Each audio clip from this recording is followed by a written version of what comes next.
গাজায় যুদ্ধবিরতি বাস্তবায়নে মনোযোগ দিয়েছেন ডোনাল্ড ট্রাম্প, এমনটাই খবর মার্কিন গণমাধ্যমে। আগামী সপ্তাহে ইসরায়েলি প্রধানমন্ত্রীকে হোয়াইট হাউসে আমন্ত্রণ জানিয়েছেন মার্কিন প্রেসিডেন্ট। টাইমস অফ ইসরায়েলের প্রতিবেদন বলছে, প্রায় ২১ মাস ধরে চলা যুদ্ধ শেষ করার সরাসরি নিশ্চয়তা চাইছে হামাস। এ বিষয়েই নেতানিয়াহুর সঙ্গে আলোচনা করতে পারেন ট্রাম্প। বর্তমানে ফিলিস্তিনের বাকি গোষ্ঠীগুলোর সঙ্গে প্রস্তাবটি পর্যালোচনা করার কথা জানিয়েছে হামাস। প্রতিবেদনে উল্লেখ করা হয়, নিরাপত্তার নিশ্চয়তা পেলেই নেতানিয়াহুর হোয়াইট হাউস সফরের আগেই ইতিবাচক জবাব পাঠাবে স্বাধীনতাকামী সংগঠনটি। এমন পরিস্থিতিতে মার্কিন প্রেসিডেন্টের দাবি, গাজাবাসী নরকের যন্ত্রণা ভোগ করছে, তাদের সুরক্ষিত দেখতে চান তিনি। চুক্তির ভবিষ্যৎ সম্পর্কে জানা যাবে একদিনের মধ্যেই।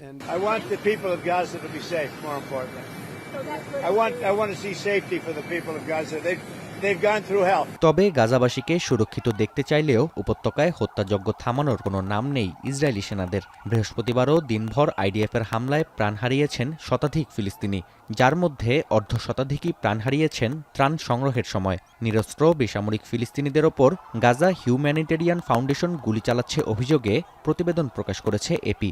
2 কর্মীর বরাতে ছাপানো বার্তা সংস্থাটির প্রতিবেদনকে অস্বীকার করেছে জিএইচএফ।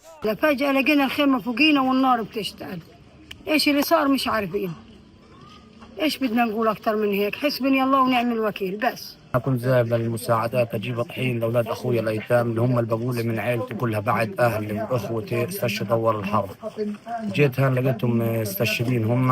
এদিকে যুদ্ধ শুরুর পর প্রথমবারের মতো সীমান্তবর্তী কিবুজ অঞ্চল পরিদর্শনে যান বেনিয়ামিন নেতানিয়াহু। 2023 সালের 7 অক্টোবর হামাসের হামলায় নিহত ইসরায়েলি পরিবারের সঙ্গে সাক্ষাৎ করেন তিনি। এ সময় জিম্মিদের জীবিত ঘরে ফিরিয়ে আনার প্রতিশ্রুতি দেন প্রধানমন্ত্রী। তবে নেতানিয়াহুর সফর ঘিরে বিক্ষোভ করেন ইসরায়েলিরা। অবিলম্বে উপত্যকায় যুদ্ধবিরতির পাশাপাশি জিম্মিদের ফিরিয়ে আনার দাবিও তাদের।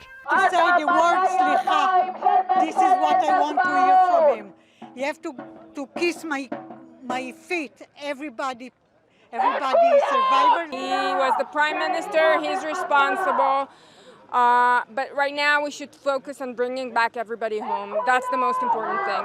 ואנחנו מחויבים לעבוד יחד כדי שהקיבוץ הזה יקום מחדש. יקום מחדש. בעזרת השם, גם בעזרתכם. ואתה אמרת לי לחתוך בביורוקרטיה. ইসরায়েলি হত্যাযজ্ঞ বন্ধে শক্তিধর রাষ্ট্রগুলোকে ইহুদি সরকারের ওপর নিষেধাজ্ঞা জারি ও বাণিজ্য বন্ধের আহ্বান জানিয়েছেন জাতিসংঘের ফিলিস্তিন বিষয়ক বিশেষ দূত। তবে এ বিষয়ে কোনো প্রতিক্রিয়া দেয়নি ইসরায়েল। নাফিয়া আরমান মনন, এখন বিশ্ব। কালার এক্সপার্ট, জর্জ স্যাপ এবং মাইল্ড অন হ্যান্ডস টেকনোলজি সমৃদ্ধ অরিক্স ক্রিস্টাল ওয়াশ আপনার লন্ড্রি এক্সপার্ট।